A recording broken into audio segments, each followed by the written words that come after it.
முடிந்த காலிலும் திருகிய கையிலும் கட்டு போடப்பட்ட அவன் ஊர் மந்தையில் படுக்க வைக்கப்பட்டிருந்தான். 2 மாதங்கள் கடந்து விட்டன. இதுவே பரம்பின் வைத்தியனாக இருந்தால் பாதி நாள்கள் கூட ஆகியிருக்காது. திரையர்கள் உடல் வலிமையில் இணையற்றவர்கள்தான். ஆனால் அறிவு நுட்பத்தில் பரம்பு மக்களுக்கு ஈடு சொல்ல முடியாது என்று தோன்றியது சூழிவேலுக்கு. கட்டுகள் கழட்டப்படும் நாளுக்காக காத்திருந்தான். தூதுவையின் குரல் அவனுக்கு மிகவும் தேவைப்பட்டது. அவள் அருகில் வரும்போதெல்லாம் தேக்கன்தான் நினைவுக்கு வந்தான். காட்டில் மனிதன் எந்த சவாலையும் எதிர்கொண்டு வாழும் பயிற்சியை அளித்தது தேக்கன்தான். எந்த சூழலையும் வெல்லும் வித்தையை அவன்தான் கற்றுக் கொடுத்தவன். ஆனால் தன்னை சுற்றி எதுவும் நிகழாமல் மனம் ஏன் ஒடிந்து விழுகிறது? சிதைந்த மனம் கன நேரத்தில் எப்படி துளிர்த்தெழுகிறது? இதை பற்றி தேக்கன் எதையும் சொல்லவில்லையே. இயற்கையின் ஆதி ரகசியத்தை செடி கொடிகளில் இருந்துதான் கற்றுக்கொள்ள வேண்டுமா? வழுக்கு பாறையாக பார்வை மாறினால் பற்றி ஏற விழுது ஏது? நினைவு ஏன் கட்டுப்பட மறுக்கிறது? செடி கொடிகளுக்கும் விலங்குகளுக்கும் இப்படித்தான் நிகழுமா? அல்லது மனிதனுக்கு மட்டுமானதா? மனதுக்குள் அடர்ந்து கிடக்கும் காதலின் ரகசியங்களை யார் சொல்லித் தருவது? வினாக்கள் வினாக்களாகவே இருந்தன.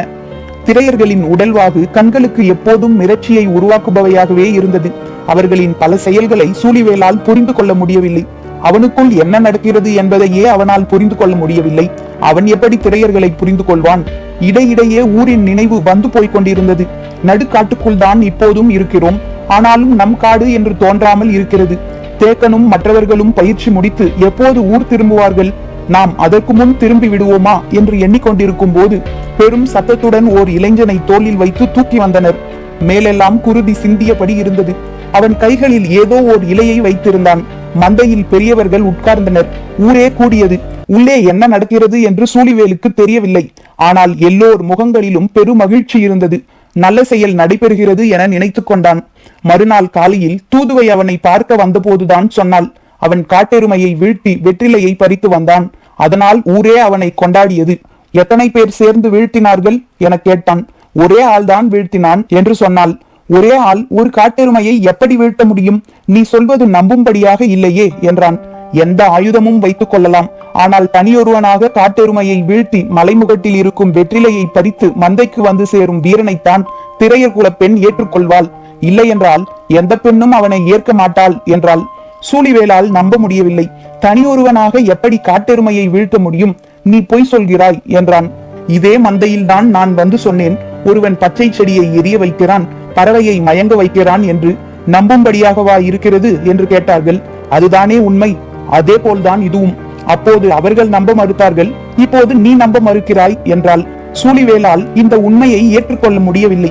எவ்வளவு வலிமை வாய்ந்தவனாக இருந்தாலும் தனியொருவனாக எப்படி காட்டெருமையை அடக்க முடியும் என்று தன்னைத்தானே மீண்டும் மீண்டும் கேட்டுக்கொண்டே இருந்தான். நீண்ட நேரம் கழித்து அவள் மண்வட்டியில் ஊன் சோறு கொண்டு வந்து கொடுத்தாள். மலையரிசி சோற்றுக்கு ஊடே பெரும் பெரும் கறி துண்டங்கள் கிடந்தன. மிகவும் சுவைத்து சாப்பிட்டான். சோற்றுக்குள் கிடப்பது அவன் வெற்றி கொண்ட காட்டெருமையின் கறி என்றாள். அவள் சொன்ன உண்மை சூழிவேலின் வயிறு வரை வந்து சேர்ந்தது. ஆனாலும் அவனால் நம்ப முடியவில்லை. காட்டெருமைகளிடம் இருந்து விலகிச் செல்லவும் விரட்டினால் தப்பிக்கவும் தானே நமக்கு தெரியும். அதை எப்படி வீழ்த்த முடியும் என்று காட்டெருமையின் கரியை சாப்பிட்டுக் கொண்டே சிந்தித்தான். சாப்பிட்டு முடித்ததும் அவள் தான் கொண்டு வந்த வெற்றிலையை கொடுத்தாள். காட்டெருமையை சாப்பிட்டால் அதை போலவே நாமும் இலைத்தழைகளை சாப்பிட வேண்டுமா என கேட்டான். காட்டெருமையின் கரி மிகவும் வலிமை வாய்ந்தது. அது செரிக்க வேண்டுமானால் வெற்றிலையை உண்ண வேண்டும் என்று சொல்லியபடி நீட்டினாள். வெற்றிலையை வாங்கி மெல்லத் தொடங்கினான். அதன் காரச்சுவை மிகவும் பிடித்து போனது. அவன் மெல்வதை நிறுத்தவே இல்லை. கேட்டு வாங்கி சாப்பிட்டுக் கொண்டே இருந்தான். அவனுக்கு கொடுப்பதில் அவனுக்குள் ஒரு மகிழ்ச்சி. கொஞ்சம் கொஞ்சமாக சிவக்கத் தொடங்கும் அவன் உள்ளுதடுகளை பார்க்கும் ஆர்வத்தில் இருந்தன அவள் கண்கள். அவன் மீண்டும் மீண்டும் கை நீட்டினான். காட்டெருமையை விட அதிகமாகவே தின்று விட்டாய், போதும் என்று சிரித்தபடியே சொல்லிவிட்டு போய்விட்டாள். உடல் நன்கு தேறிவிட்டது. எழுந்து நடக்கவும் ஓடவும் தாவி குதிக்கவுமாக உடலை தயார் செய்தான். உள்ளம்தான் அதற்கு எதிராக செயல்பட்டு கொண்டிருந்தது. தில்லை மரத்தின் புகை இல்லாமலே காதல் கண்ணை கட்டியது. ஒரு மாலை வேளையில் தான் வந்து சேர்ந்த அந்த பாறையை பார்த்தபடி ஆற்றோரம் உட்கார்ந்திருந்தான். தூதுவையும் அந்த இடத்துக்கு வந்தாள். இருவரும் பேசிக்கொள்ளாமல் நீண்ட நேரம் உட்கார்ந்திருந்தனர். அமைதி பெரும் பாறையாக உருத்திரண்டு நின்றது. இப்போது இருவரும் அதன் இடுக்கில் சிக்கியிருந்தனர். பாறையை நகர்த்தி வெளியேற இருவருக்கும் விருப்பமில்லை. எண்ணங்கள் எங்கெங்கோ போயின. அதுவும் சுகமாகத்தான் இருந்தது. பேசிக்கொள்ளாமலேயே அவள் எழுந்த போதுதான் அவன் கவனித்தான். அவளின் வலது தோள்பட்டையின் மேல் புறத்தில் உள்ளங்கை அளவுக்கு கரும்பச்சை நிற மச்சம் ஒன்று இருந்தது. அதன் ஒரு பகுதியை அவளது மேலாடை மறைத்திருந்தது. அதை பார்த்தபடி என்ன இது என்று கேட்டான். அதுவா, வெற்றிலை மச்சம் என்று சொல்வார்கள். எங்கள் குலத்தில் நிறைய பேருக்கு இது இருக்கும் என்று சொல்லியபடி அவள் புறப்பட்டாள். மனதுக்குள் நிகழ்ந்து கொண்டிருக்கும் உரையாடலை பேச்சு கொடுத்து கலைக்க அவள் விரும்பவில்லை. நாள்கள் சென்றன. அடுத்த இளைஞன் காட்டெருமையை வேட்டையாடுவதை பார்க்க வேண்டும் என்று அவன் காத்திருந்தான். அந்த நாளும் வந்தது. ஊராரோடு சேர்ந்து அவனும் காட்டின் உச்சி பகுதிக்கு சென்றான். எல்லோரும் முகட்டின் மேல் இருந்த பாறையில் ஏறி உட்கார்ந்தனர். இரு மலைகள் சரிந்து இணையும் பகுதி. நடுவில் நீர் சிரித்து ஓடிக்கொண்டிருந்தது. அதில் தண்ணீர் குடிக்க காட்டெருமை வரும் என்று ஓடைக்கரையில் அந்த இளைஞன் காத்திருந்தான். நீண்ட நேரத்துக்கு பிறகு காட்டெருமை ஒன்று ஓடை நோக்கி வந்து கொண்டிருந்தது. மலைமுகட்டிலிருந்து ஊராரோடு சேர்ந்து சூழிவேலும் அதை பார்த்தான். உண்மையிலேயே தனித்தொருவன் காட்டெருமையின் அருகில் போய்க் கொண்டிருக்கிறான் என்பதை அவன் கண்கள் நம்பவில்லை. போகிறவனின் இடுப்பில் இரு பெரும் ஆயுதங்கள் இருந்தன. அவன் காட்டெருமையை நீர் குடிக்க விடாமல் குறுக்கே போய் மறிக்க முயன்றான். பார்த்து கொண்டிருந்த சூழிவேலுக்கு மெய் சிலிர்த்தது. அந்த காட்டெருமையின் உயரம் மலை முகட்டிலிருந்து பார்க்கும் போதே அச்சம் தருவதாக இருந்தது. திருகி இருக்கும் அதன் கொம்புகள் பாறையை நொறுக்கக்கூடியன. அதன் முன்னெற்றி எந்த மரத்தையும் முட்டிச் சாய்க்கும் வலுக்கொண்டது. அதை ஒருவன் தன்னந்தனியாக சந்திக்க போகிறான். சூழிவேலால் நிற்க முடியவில்லை. அதன் பாதையில் குறுக்கிட்ட அந்த இளைஞன் ஏதோ ஒன்று செய்து அதை சீண்டினான். அது அவனை விரட்ட பாயத் தொடங்கியது. நீரோடையை தாண்டி மலையின் எதிர்ப்புறம் ஓடத் தொடங்கினான். அது 4 கால் பாய்ச்சலில் வீறு கொண்டது. அவன் மலைப்புதருக்குள் படுவேகமாக மேலேறினான். காட்டெருமையின் ஓட்டத்தை விட அவனுடைய ஓட்டத்தின் வேகம் கூடுதலாக இருந்தது. அது காட்டெருமையை மேலும் வேகப்படுத்தியது. சூழிவேலால் பார்க்கும் காட்சியை நம்ப முடியவில்லை. ஒருவன் காட்டெருமையை விட வேகமாக ஓடுகிறான். அதுவும் மலைச்சரிவில் மேல் நோக்கி ஓடுகிறான். அதுவும் பாதை இல்லாமல் புதர்களுக்குள் பீத்து கொண்டு ஓடுகிறான். எப்படி இது முடிகிறது? நம்பவே முடியவில்லை. பலமுறை பார்த்து பழக்கப்பட்ட ஒன்றை திரையர்கள் இயல்பாக பார்த்து கொண்டிருந்தனர். சூழிவேலால் ஒரு கணம் கூட தாங்க முடியவில்லை. திரையர்களின் உடல் பலத்தையும் வேகத்தையும் வந்த நாள் முதல் பார்த்து கொண்டேதான் இருக்கிறான். ஆனால் மலையில் விலங்கை போல செடி கொடிகளுக்கு இடையில் அறுத்தெறிந்து எப்படி ஓட முடிகிறது? அவன் அருகில் இருக்கும் திரையர்களின் உடல் அமைப்பை உன்னிப்பாக கவனிக்க தொடங்கினான். அவர்களது காலடி ஒரு சுலகு போல விரிந்து இருந்தது. சூழிவேலின் காலடியை விட 2 மடங்கு அகலமாக இருந்தது. வேகமாக மேலே ஏறி கொண்டிருந்தவன் சட்டென ஓரிடத்தில் வளைவு கொண்டு கீழ் நோக்கி திரும்பி சரசரவென ஓடை நோக்கி இறங்கினான். காட்டெருமையின் ஆத்திரம் இன்னும் அதிகமானது. இறங்கத் தொடங்கியதும் அதன் வேகம் கூடுவது போல் இருந்தது. 2வது முறை குதித்து பெரும் புதரை தாண்டி அவன் முதுகுக்கு நேராக அதன் தலை இறங்கிக் கொண்டிருந்தது. எந்த கணம் அதைவிட அதிகமான தொலைவை அவன் தாவி கடந்தான் என்பதை சூழிவேலின் கண்கள் கண்டுணரவில்லை. மிக வேகமாக முன்னால் வந்து ஓடையை தாண்டி எதிர்ப்புற மலையின் மீது ஏறினான். அதன் மூச்சில் அனல் காற்று வீசியது. கொம்புகளில் அடிபட்டு மரக்கிளைகள் முறிந்து கொண்டிருந்தன. அவன் மின்னல் வேகத்தில் ஓடிக்கொண்டிருந்தான். நம்ப முடியாத காட்சிகளை வாழ்க்கை சூழிவேலுக்கு காண்பித்துக் கொண்டிருந்தது. திரையர்கள் உற்சாக ஒலி எழுப்பியபடி இருந்தனர். அங்கு நிகழ்ந்து கொண்டிருக்கும் வீர விளையாட்டு சூழிவேலின் அறிவுக்கு புலப்படவில்லை. ஓடுபவன் மேலும் கீழுமாக 3 முறை ஓடையை கடந்து ஓடினான். காட்டெருமையும் வெறிகொண்டு ஓடியது. அவனை தாக்கப் போகும் கணமும் தப்பிக்கும் கணமும் மிக மிக அருகில் இருந்தன. ஓடையை நோக்கி வேகமாக இறங்கிக் கொண்டிருந்த போது ஏதோ ஒரு மரத்தின் கிளையை பிடித்து போக்கு காட்டி ஒரு சுற்று சுற்றினான். அது குதித்து கீழே இறங்கிக் கொண்டிருந்தது. அவன் அதன் பின்புறம் இறங்கிக் கொண்டிருந்தான். புதர் அசைவில் என்ன நிகழ்ந்தது என துல்லியமாக தெரியவில்லை. அவ்வளவு நேரம் உட்கார்ந்து பார்த்து கொண்டிருந்த திரையர்கள் எழுந்து நின்று உற்சாக ஒலி எழுப்பினர். அவன் மீண்டும் முந்திக் கொண்டு ஓடையை கடந்து மேலே ஏறத் தொடங்கினான். வந்த வேகத்தில் அது ஓடையை கடந்து மேலே ஏற முடியாமல் தவித்தது. அதன் ஓட்டம் குறையத் தொடங்கியது. திரையர்களின் கூச்சல் ஒலி பெருகியது. ஒரு கட்டத்தில் காட்டெருமையின் ஓட்டம் முழு முற்றாக நின்றது. இப்போது அவனும் ஓட்டத்தை நிறுத்திவிட்டு இடுப்பில் இருந்த 2 ஆயுதங்களையும் கைகளில் ஏந்தத் தொடங்கினான். ஒரே இடத்தில் நின்றபடி அது அவனை நெருங்க விடாமல் குத்த தலைப்பட்டது. அவன் விலகி விலகி சரியான வேலைக்காக காத்திருந்தான். திரையர்களின் கூட்டம் பேரொலியோடு ஓடையை நோக்கி இறங்கத் தொடங்கியது. என்ன நடக்கிறது என்று சூழிவேலுக்கு புரியவில்லை. அவனும் சேர்ந்து இறங்கினான். அவர்கள் அந்த இடத்தை அடையும் போது அவன் காட்டெருமையை முழுமையாக வீழ்த்தியிருந்தான். வந்த வேகத்தில் ஒரு கூட்டம் அவனை தோளில் தூக்கியது. மேலெல்லாம் மரக்குச்சிகளும் கொடிகளும் விலார் விலாராக சீவி இருந்தன. அவன் கதிரவனை பார்த்து நரம்பு முறுக்கி சிலிர்த்தான். வெற்றிலையை பறிக்க அவன் தன் தோழர்களோடு போன போது மற்றவர்கள் காட்டெருமையை வெட்டி எடுக்கும் பணியில் ஈடுபட்டனர். காட்டெருமையை அடக்கியவன் மாலைக்குள் மந்தையில் வெற்றிலையை வைத்து மணமுடிக்க வேண்டும். எனவே அடுத்த கட்ட வேலைகள் வேகமாக நடந்தன. பொழுது சாய்வதற்குள் ஊர் மந்தைக்கு வந்து அவன் வெற்றிலையை வைத்தான். பெரியவர்கள் என்னவென்று கேட்டார்கள். அவனுக்கு உரியவளை சொன்னான். அவளும் வெற்றிலையோடு மேலேறினாள். ஊர் வட்டியில் இருவரும் வெற்றிலையை மாற்றி எடுத்துக்கொண்டனர். ஊன் தயாரானது. கொண்டாட்டம் தொடங்கி இரவு முழுவதும் நீண்டது.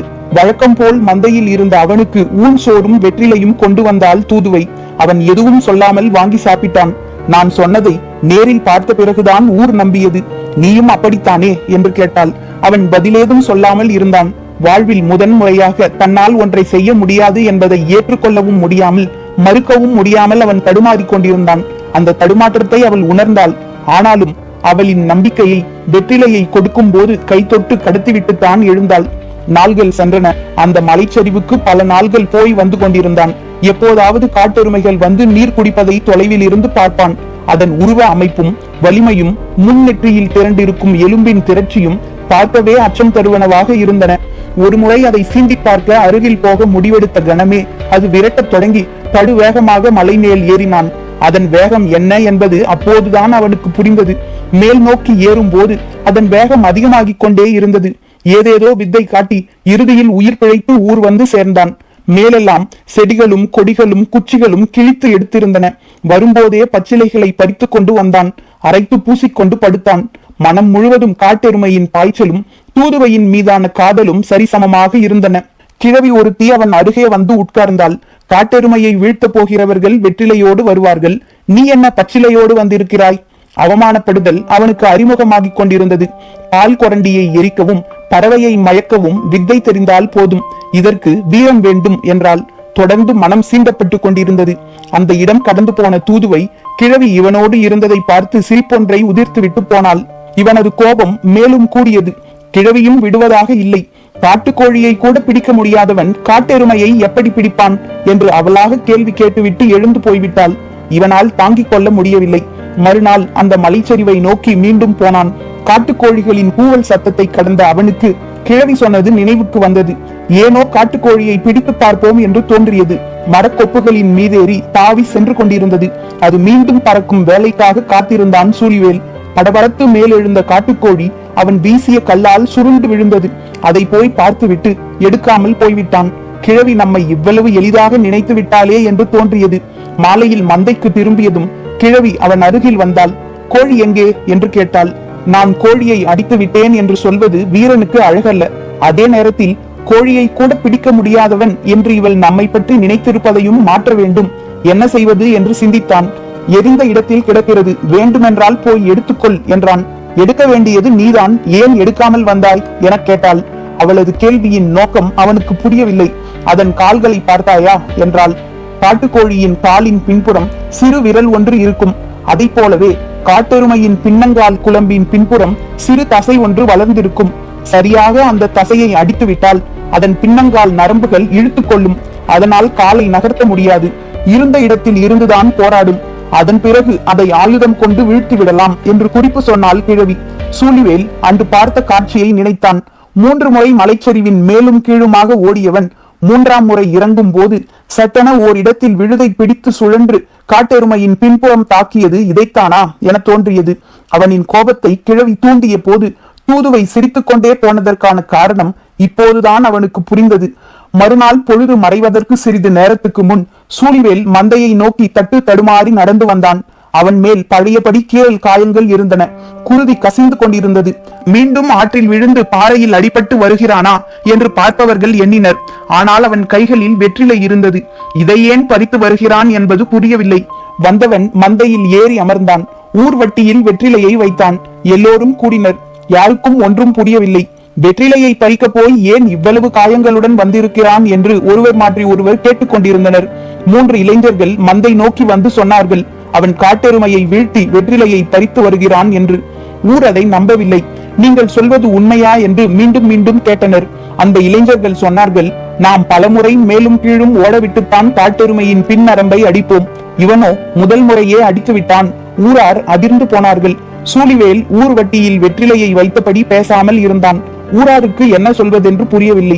சூழிவேல் எதுவும் பேசவில்லை. இவன் என்ன கேட்க வருகிறான் என்பதும் ஊராருக்கு புரியவில்லை.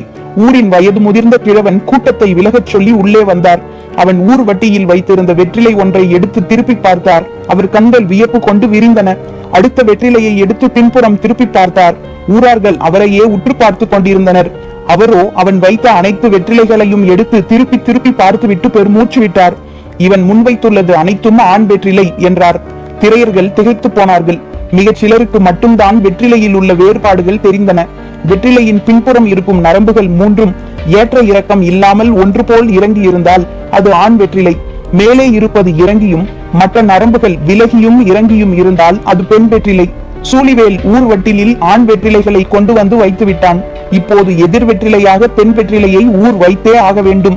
என்ன செய்வது என்று சிந்தித்தனர். இனி புறப்பட்டு வெற்றிலை கொடி இருக்கும் மேல் காட்டுக்கு போவதற்குள் இருட்டிவிடும்.